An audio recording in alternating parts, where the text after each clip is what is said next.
दहलीज पर रख दी किसी शख्स ने आंखें, रोशन कभी इतना तो दिया हो नहीं सकता। बस तू मेरी आवाज़ में आवाज़ मिला दे, फिर देख कि इस शहर में क्या हो नहीं सकता। हम रवीश जी को इस दायरे में बांधना नहीं चाहते, क्योंकि जितनी समझ उनकी मीडिया को लेकर है उतनी गहरी पैठ सामाजिक सरोकार को लेकर भी है। हम उनसे बस ये उम्मीद करते हैं कि वो नेशनल दस्तक टीम को एक ऐसी राह दिखाएं जो हमारे लिए अनुकरणीय हो। रवीश कुमार साहब।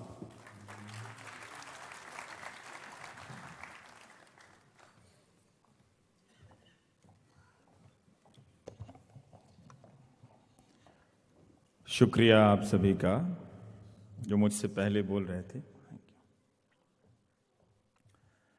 स्टालिन साहब, मैं भी जब यहाँ आ रहा था तो सोचा कि इस तरफ जितने लोग हैं शायद इतने होंगे, आधे रास्ते में सोचा कि इसके अलावा शायद यहाँ हैं उतने ही होंगे, लेकिन मैंने भी ये नहीं सोचा था कि इतने लोग होंगे। तो जब दरवाजे से झांका देखा इतने लोग हैं, वो भी रविवार की दोपहर, तो मैं थोड़ा घबरा गया।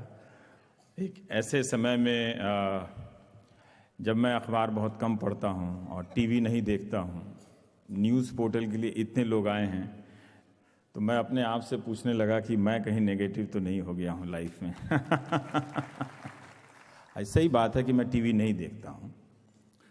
अब इतना भी कोई 100% ना सोचे, पर हाँ चलिए ठीक है, अपवाद के रूप में 1-2% देखता हूँ।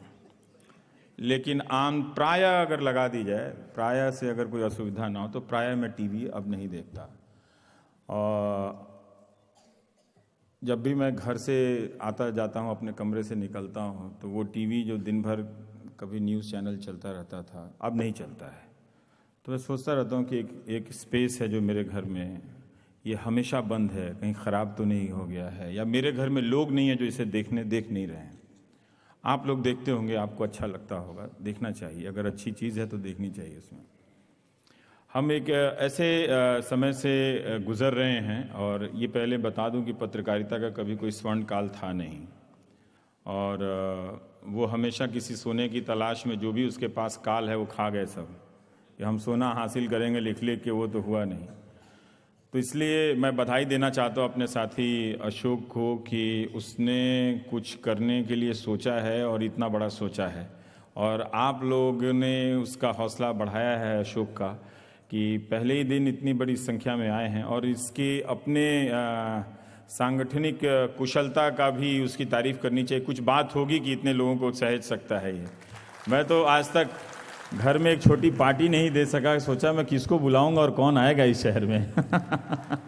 खुद पे भरोसा नहीं है, लेकिन जो लोग इस एज में करते हैं, हम सबको इस खूबी का अलग से हौसला बढ़ाना चाहिए कि अलग अलग उम्र के, अलग अलग पृष्ठभूमि के लोगों को सहेज लेना, जमा कर लेना छोटी बात नहीं होती है।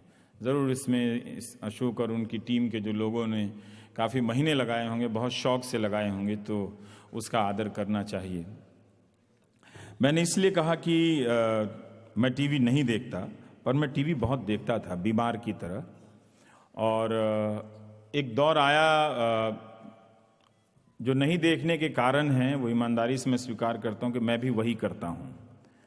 एक दौर आया कि जब धीरे धीरे टेलीविज़न से रिपोर्टिंग समाप्त की जाने लगी, और हो गई अपने अपने कारणों से, और उसके नतीजे में ये हो रहा था कि सारी जो हकीकत है सोसाइटी की, वो अब 4 लोगों तक है, और वो 4 लोग जो भेजे जाते हैं वो कुछ बातों की राजनीतिक समझ रखते होंगे, लेकिन रिपोर्टिंग से जो देश भर से जो चीज़ें जमा की जाती हैं, इसमें अलग अलग मुद्दों पर आप लगातार जानते रहते हैं, वो अब बंद हो गया है। हाँ या ना में सवाल दे दीजिए तो ग्रे एरिया का स्कोप खत्म हो गया है। अगर आप हाँ या ना में सवाल नहीं देते तो ये जनमत बनाने के नाम पर जो जनमत की मौत हुई है, उसकी हत्या हुई है, तो उसी के शोक में मैं टीवी नहीं देखता हूँ। हालांकि जो दुनिया में बनाना चाहता था वो भले मैं नहीं बना पाया, लेकिन मैं चाहता हूँ कि जो भी जितना प्रयास कर रहा है और जिस दिन तक वो अगर बना ले तो उसका हौसला ज़रूर बढ़ाना चाहिए। हम सबको इस बात को ध्यान से देखना चाहिए। मैं आपसे भी पूछना चाहता हूँ कि आप टीवी क्यों देखते हैं, आप अखबार क्यों पढ़ते हैं, मतलब क्या जानकर कल से क्या बेहतर हो गए। चीज़ें तो वहीं पहुंच रही हैं कि आप अगर आज ये दंगा है तो 84 का भी दंगे की बात करो तो सब हर घटना की पृष्ठभूमि 20 साल पहले की तो है।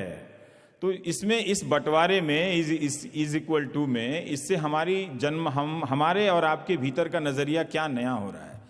तो हमारी जो भीतर की बेचैनियां हैं वो इसे मार दी जा रही हैं और मर गई हैं। हम सब बेचैन लोग अब नहीं हैं। आप सब भी एक ठहरे और एक तरह से ठहर चुके लोग हैं, लेकिन उन बेचैनियों को कुरेदने की जो लिखने की बात है, जो बोलने की बात है, वो अब लगभग समाप्त हो गई है। और वो इसलिए भी कि आप कोई भी टेलीविज़न खोलिए वही आदमी है। मैं समझता हूँ, मैं हैरान हूँ उस एंकर की क्षमता पे भी और उन 4 प्रवक्ताओं के भी कि इतने जल्दी से ये भारत के सभी विषयों पर कैसे बोल लेते हैं और कैसे अंतिम सवाल पूछ लेते हैं। तो ये मैं बदल नहीं सकता, क्योंकि गमे रोजगार की एक नियति है, वो आपके पास भी वो मेरे पास भी, मैं कर रहा हूँ। लेकिन मैं आपको बता दे रहा हूँ कि मैं बहुत श्रद्धा की नज़र से नहीं देखता कि आप टीवी देखते हैं। मैं यही पूछता हूँ कि ये कौन लोग हैं जो टीवी देख रहे हैं और क्यों देख रहे हैं। मेरा तो एक कारण है कि मेरा तो रोजगार है, आपका क्या कारण है मुझे ये समझ में नहीं आया और इस बात से मैं पागल हुए जा रहा हूं।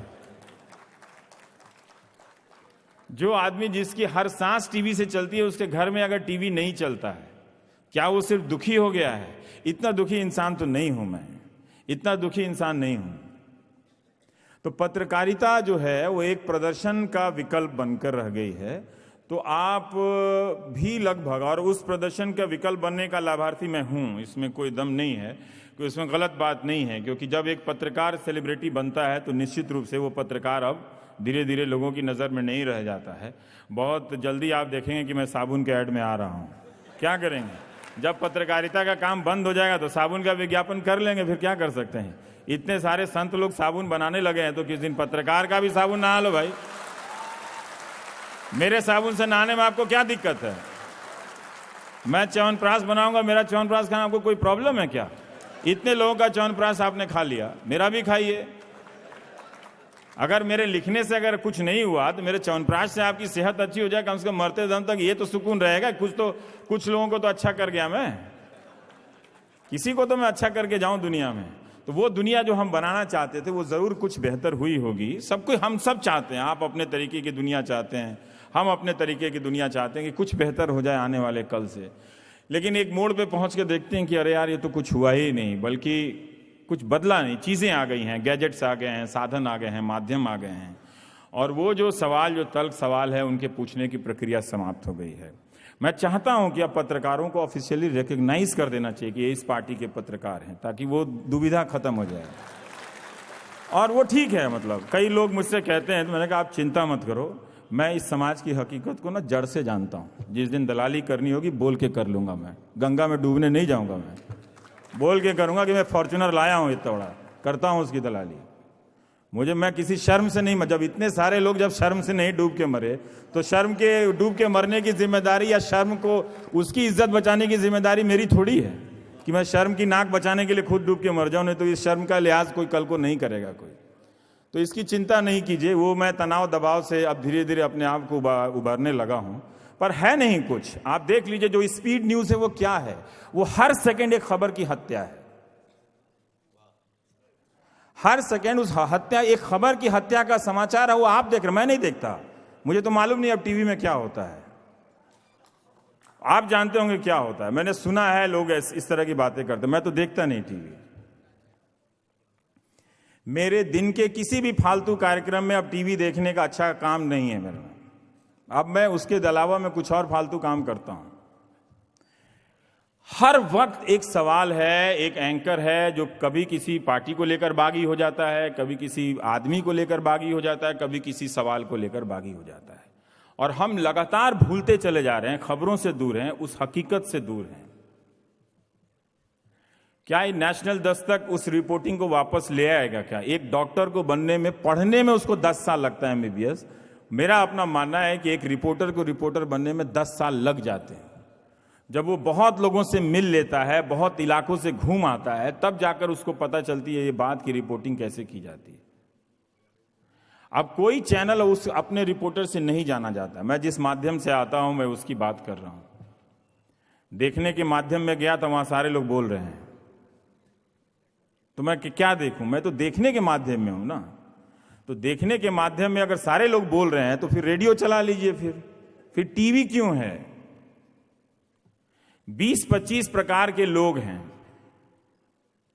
वही हर तरह की समझ। अभी आपने बोला कोई नहीं है ट्राइबल इश्यू पे बोलने वाला, कोई नहीं है इस दिल्ली में, और सारी तकनीक बंद, दुकान ही बंद है। तो कोई अगर छत्तीसगढ़ से चिल्लाता भी रहे कि मैं बोल सकता हूं इस इश्यू पे, तो भाई आपके पास तो वो भी नहीं, आप रहिए वहीं पे।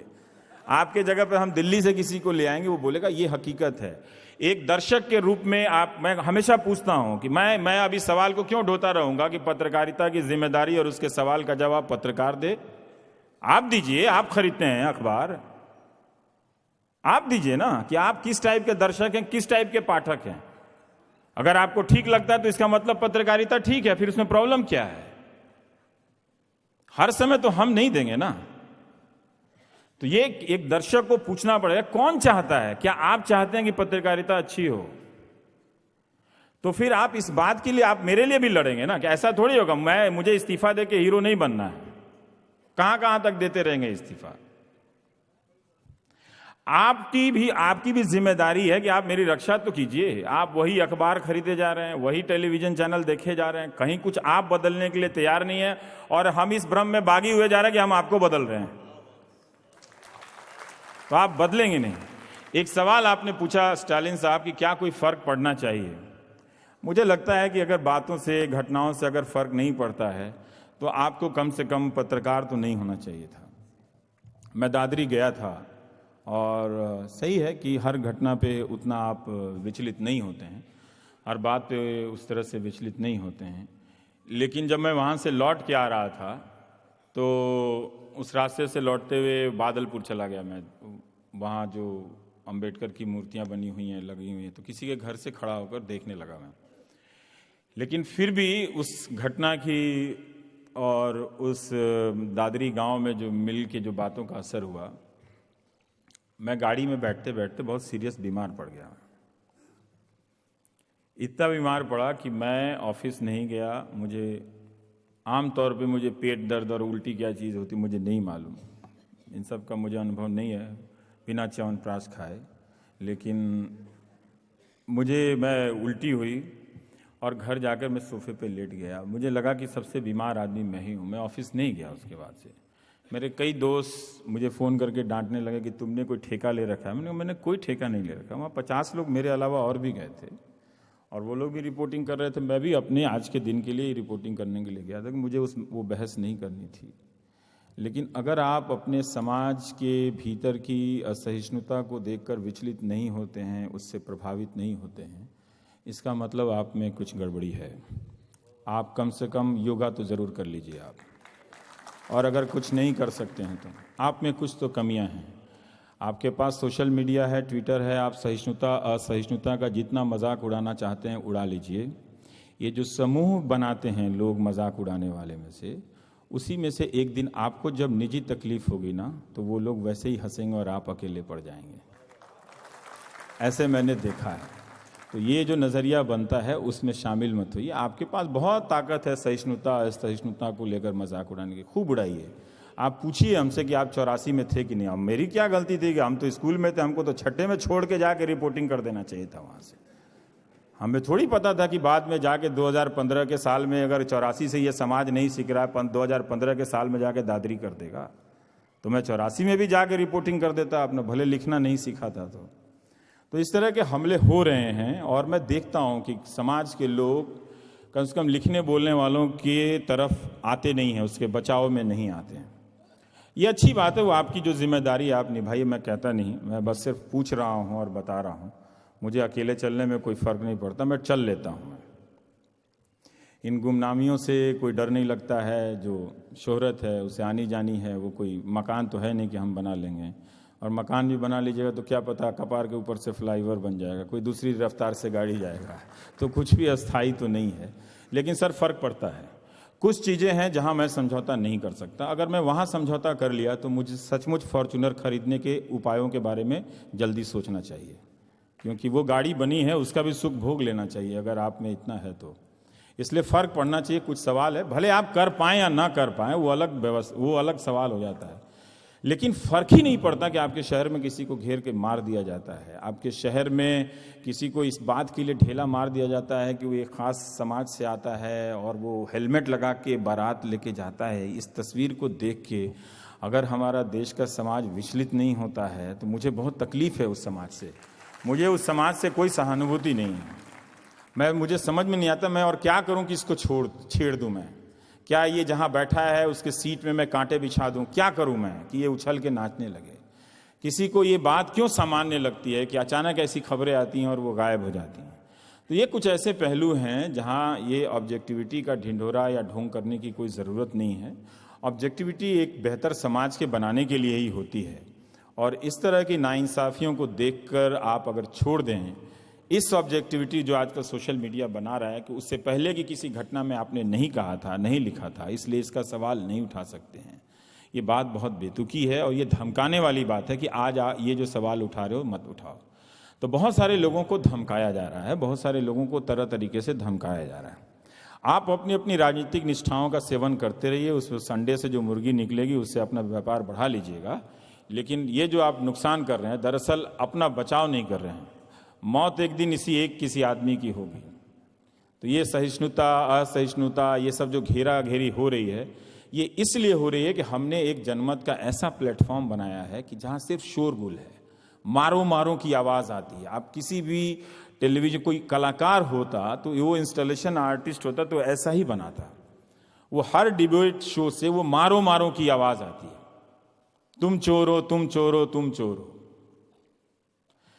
तार्किकता बौद्धिकता ये सब चीज़ें कहाँ चली गई? ये तो उसका काम था वो करने के लिए।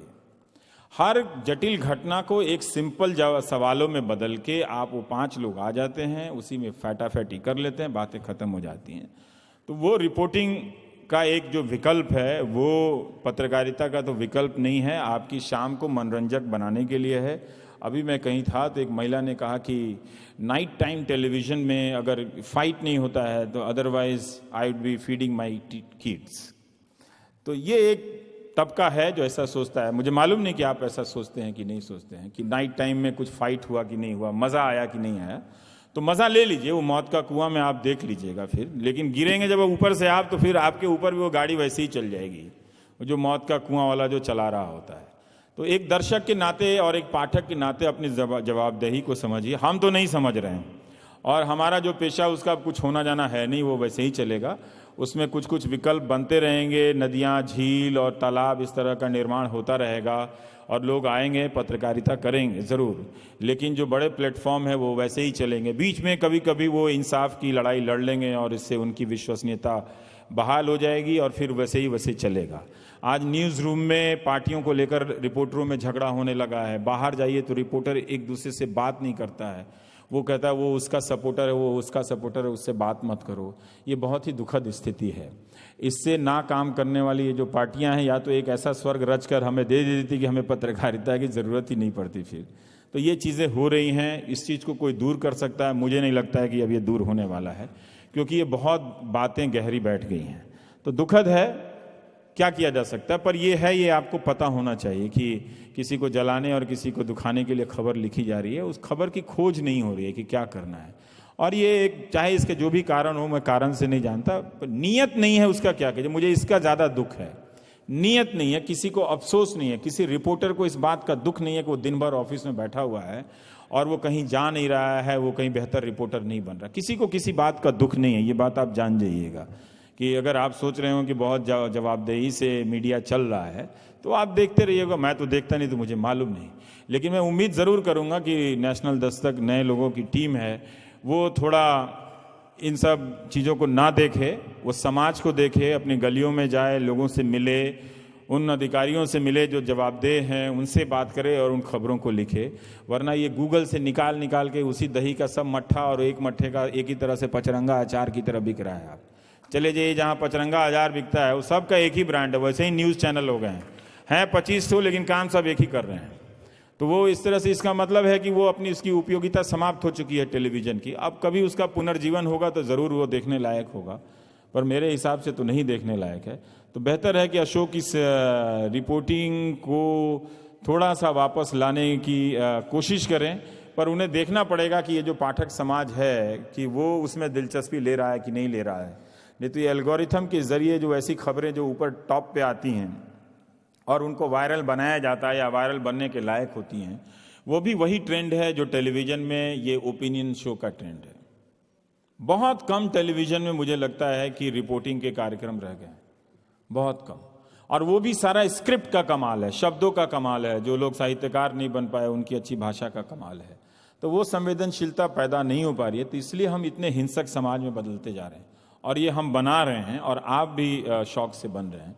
तो ये एक संकट की स्थिति नहीं है, ये मैं कोई संकट बयां नहीं कर रहा हूं, मैं ये बता रहा हूं कि इसमें सब कोई खुश है, सब कोई गदगद है, इसमें किसी को किसी से ऐतराज नहीं है, सब प्रसन्न है कि ऐसा है और ये बढ़िया है, ये अच्छा चल रहा है। कभी लाल हो जाता है रंग बदल के, कभी पीला हो जाता है, सब खुश हैं इसमें। तो खुश रहिए, उसमें कोई इसकी कोई बात नहीं है, हम भी खुश हैं। मतलब मैं तो सिर्फ बता रहा हूं जो मेरे बताने का काम है। तो वो रिपोर्टिंग नहीं हो रही है। रोज ऐसे फोन आते हैं जिसमें लोग सताए जा रहे हैं तरह तरह से व्यवस्था के जरिए, और उनकी आवाज़ कहीं नहीं पहुंच रही है। हम इस समाज को निराशा बेचैनी से भर रहे हैं, जो कहाँ जाकर किस रूप में फूटेगी हम नहीं जानते हैं। तो हम एक माध्यम के रूप में भी इस समाज को और जिस व्यवस्था को हम जिम्मेदार या चाहते हैं कि वो लोकतांत्रिक तरीके से बेहतर बनी रहे, उसे भी हम असुरक्षित कर रहे हैं, उसे भी हम असुरक्षित किए जा रहे हैं। आप अखबारों के हेडलाइन उठाकर देख लीजिए तो कैसे पार्टियों के नजरिए से लिखे जा रहे हैं, कैसे सांप्रदायिक नजरिए से लिखे जा रहे हैं। अच्छा हो गया सांप्रदायिक होना, मतलब हम किस दौर में रह रहे हैं।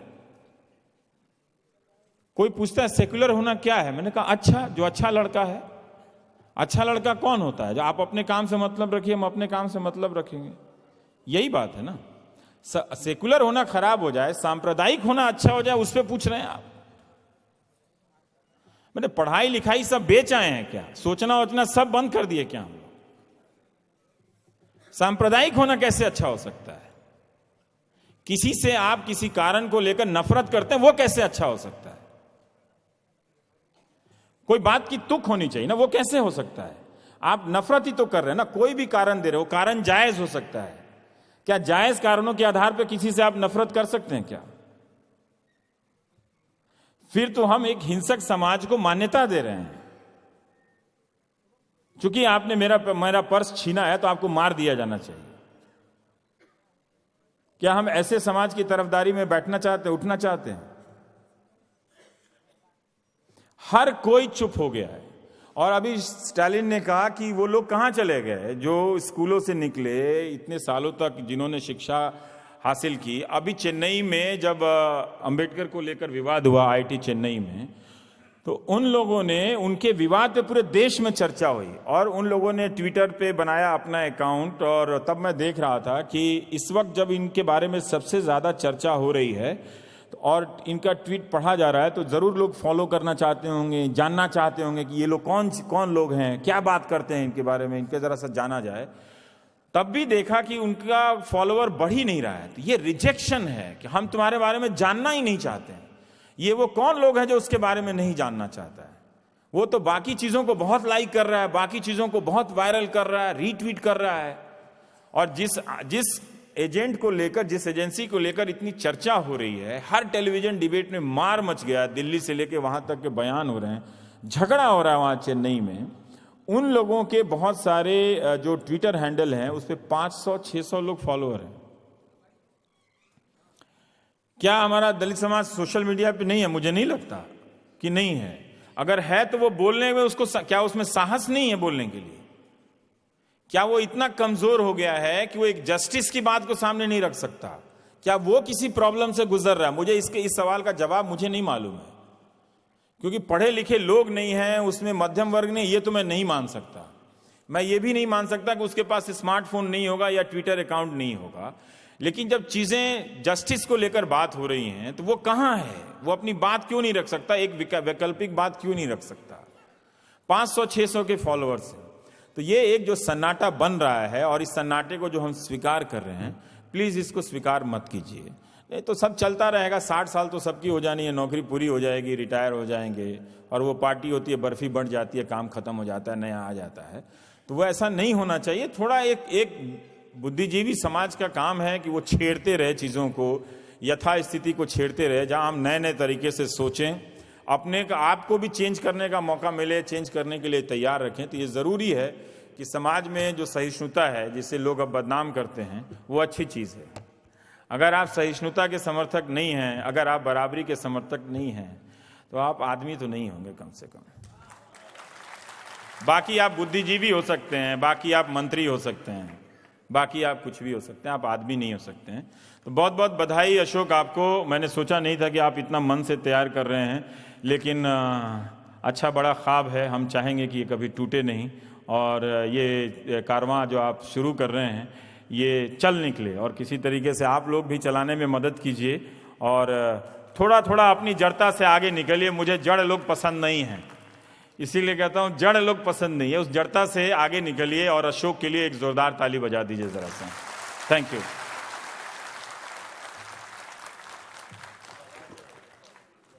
शुक्रिया रवीश कुमार साहब।